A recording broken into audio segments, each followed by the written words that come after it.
ದೇಶದಲ್ಲಿ ನಿರಂತರವಾಗಿ ಹಿಂದೂಗಳ ಮೇಲೆ ಆಗುತ್ತಿರುವ ಅನೇಕ ದೌರ್ಜನ್ಯಗಳನ್ನು ಖಂಡಿಸಿ ಹಿಂದೂ ಜನಜಾಗೃತಿ ಸಮಿತಿಯ ವತಿಯಿಂದ ರಾಷ್ಟ್ರೀಯ ಹಿಂದೂ ಆಂದೋಲನ ಮಂಗಳೂರಿನ ಜಿಲ್ಲಾಧಿಕಾರಿ ಕಚೇರಿ ಮುಂಭಾಗ ನಡೆಯಿತು. ರಾಷ್ಟ್ರೀಯ ಹಿಂದೂ ಆಂದೋಲನವನ್ನು ಉದ್ದೇಶಿಸಿ ಹಿಂದೂ ಜನಜಾಗೃತಿ ಸಮಿತಿಯ ಸಮನ್ವಯಕಾರ ಚಂದ್ರಮೊಗೆರ ಮಾತನಾಡಿ, ಹಿಂದೂಗಳು ಅಲ್ಪಸಂಖ್ಯಾತರ ಮೇಲೆ ದೌರ್ಜನ್ಯ ಮಾಡುತ್ತಿದ್ದಾರೆ ಎಂದು ಅಪಪ್ರಚಾರವಾಗುತ್ತಿದೆ. ಕೆಲವು ದಿನಗಳ ಹಿಂದೆ ಹಿಂದೂಗಳು ಜೈ ಶ್ರೀರಾಮ್ ಎಂದು ಹೇಳಬೇಕು ಎಂದು ಒತ್ತಾಯ ಮಾಡುತ್ತಿದ್ದಾರೆ. ಹೇಳದಿದ್ದರೆ ದೌರ್ಜನ್ಯ ಮಾಡ್ತಾರೆ ಎಂದು ಅಪಪ್ರಚಾರವಾಗುತ್ತದೆ ಎಂದು ಆಕ್ರೋಶ ವ್ಯಕ್ತಪಡಿಸಿದರು. ಹಿಂದೂಗಳು ಅಲ್ಪಸಂಖ್ಯಾತರ ಮೇಲೆ ದೌರ್ಜನ್ಯವನ್ನ ಮಾಡ್ತಾರೆ ಅನ್ನುವಂತ ಅಪಪ್ರಚಾರ ಹಿಂದಿನಿಂದನೂ ನಡೀತಾ ಬರ್ತಾ ಇದೆ. ಕಳೆದ ಕೆಲವು ತಿಂಗಳುಗಳಿಂದ ಜಯ ಶ್ರೀರಾಮ್ ಅಂತ ಹೇಳಲಿಕ್ಕೆ ಒತ್ತಾಯವನ್ನ ಹಿಂದೂಗಳು ಮಾಡ್ತಾ ಇದ್ದಾರೆ. ಯಾರು ಜಯ ಶ್ರೀರಾಮ್ ಅಂತ ಹೇಳುವುದಿಲ್ಲ ಅವರ ಮೇಲೆ ಅತ್ಯಾಚಾರವನ್ನ ಮಾಡ್ತಾ ಇದ್ದಾರೆ,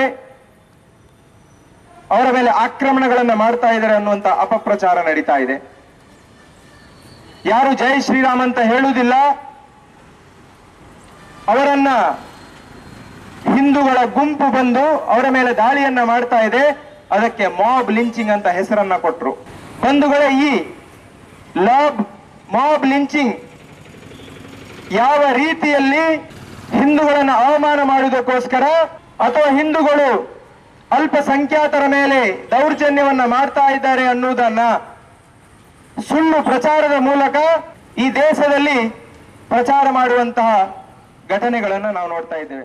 ಬಳಿಕ ಹಿಂದೂ ಜನಜಾಗೃತಿ ಸಮಿತಿಯ ಕಾರ್ಯಕರ್ತ ಉಪೇಂದ್ರ ಆಚಾರ್ಯ ಮಾತನಾಡಿ, ನಮ್ಮ ಕರಾವಳಿ ಭಾಗದಲ್ಲಿ ಹಿಂದೂಗಳ ಮೇಲೆ ದೌರ್ಜನ್ಯ ದಬ್ಬಾಳಿಕೆಯನ್ನ ಮಾಡದ ಅನೇಕ ಹಿಂದೂ ದೇವಾಲಯಗಳನ್ನು ಧ್ವಂಸ ಮಾಡಿದ ಅತ್ಯಂತ ಕ್ರೂರ ವ್ಯಕ್ತಿ ಟಿಪ್ಪು ಸುಲ್ತಾನ್ನ ಜಯಂತಿಯನ್ನು ರದ್ದು ಮಾಡಿರುವುದು ಸಂತೋಷದ ವಿಚಾರ. ಇದಕ್ಕಾಗಿ ನಾನು ಸನ್ಮಾನ್ಯ ಮುಖ್ಯಮಂತ್ರಿ ಯಡಿಯೂರಪ್ಪನವರನ್ನು ನಾನು ಅಭಿನಂದಿಸುತ್ತೇನೆ ಎಂದು ಹೇಳಿದರು.